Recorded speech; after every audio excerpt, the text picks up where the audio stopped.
లాగితే డొంకంతా కదిలినట్టు జడశ్రవణ్ జాడెక్కడనేది Bachalakuri Joseph phone Pithapuram పోలీసులు అదుపులోకి తీసుకొని చెక్ చేస్తే అందులో ఏముందో తెలుసా? మొత్తం అడల్టరీ కంటెంటే. చిచ్చి, ఇంతటి నీచానికి దిగజారుతారు, అమ్మాయిలను బ్లాక్ మెయిల్ చేస్తారు, డబ్బులు సంపాదిస్తారు అని ఎప్పుడూ అనుకోలేదు. మళ్ళీ వీళ్ళ ఛానల్ పేరు ప్రశ్న. అయినా వీళ్ళ టార్గెట్ ఏంటో తెలుసా? పెళ్ళయి డివోర్స్ అయిన వాళ్ళు, డివోర్స్ తీసుకోవాల్సిన వాళ్ళు, ఒంటరిగా ఉన్న మహిళలు, ఇలాంటి వాళ్ళని ఎక్కువగా టార్గెట్ చేసి వాళ్ళని లోబర్చుకొని వీడియోలు ఫోటోలు తీసుకొని వాళ్ళని బ్లాక్ మెయిల్ చేసి డబ్బులు లాగడం. మళ్ళీ ఇలాంటి నీచుడికి ఫ్యాన్స్ మళ్ళీ ఆయనకు మద్దతు తెలపడం. పొద్దున్న లేస్తే చాలు సనాతన ధర్మం మీద, పవన్ కళ్యాణ్ గారి మీద, కూటమి ప్రభుత్వం మీద నిప్పులు పోస్తూ తుంటాడు. ఇప్పుడు వాదించయ్యా జడశ్రవణ్ ఈయన తరపున.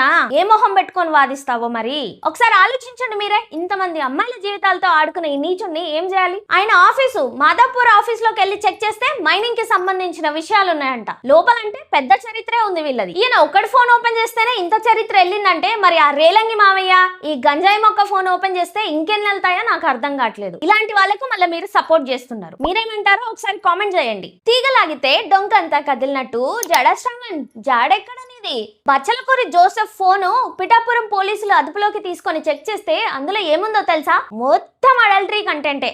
చిచ్చి, ఇంతటి నీచానికి దిగజారుతారు, అమ్మాయిలను బ్లాక్ మెయిల్ చేస్తారు, డబ్బులు సంపాదిస్తారు అని ఎప్పుడూ అనుకోలేదు. మళ్ళీ వీళ్ళ ఛానల్ పేరు ప్రశ్న.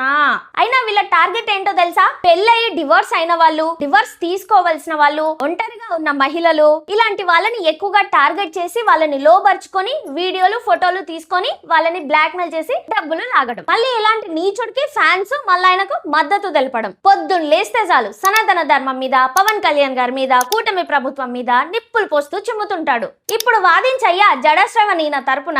ఏ మొహం పెట్టుకొని వాదిస్తావో మరి ఒకసారి ఆలోచించండి మీరే. ఇంతమంది అమ్మాయిల జీవితాలతో ఆడుకునే ఈ నీచుని ఏం చేయాలి? ఆయన ఆఫీసు మాదాపూర్ ఆఫీస్ లోకి వెళ్ళి చెక్ చేస్తే మైనింగ్ కి సంబంధించిన విషయాలు ఉన్నాయంట. లోపలంటే పెద్ద చరిత్రే ఉంది వీళ్ళది. ఈయన ఒక్కడి ఫోన్ ఓపెన్ చేస్తేనే ఇంత చరిత్ర వెళ్ళిందంటే మరి ఆ రేలంగి మావయ్య, ఈ గంజాయి మొక్క ఫోన్ ఓపెన్ చేస్తే ఇంకెన్ని వెళ్తాయో నాకు అర్థం కావట్లేదు. ఇలాంటి వాళ్ళకు మళ్ళీ మీరు సపోర్ట్ చేస్తున్నారు. మీరేమంటారో ఒకసారి కామెంట్ చేయండి.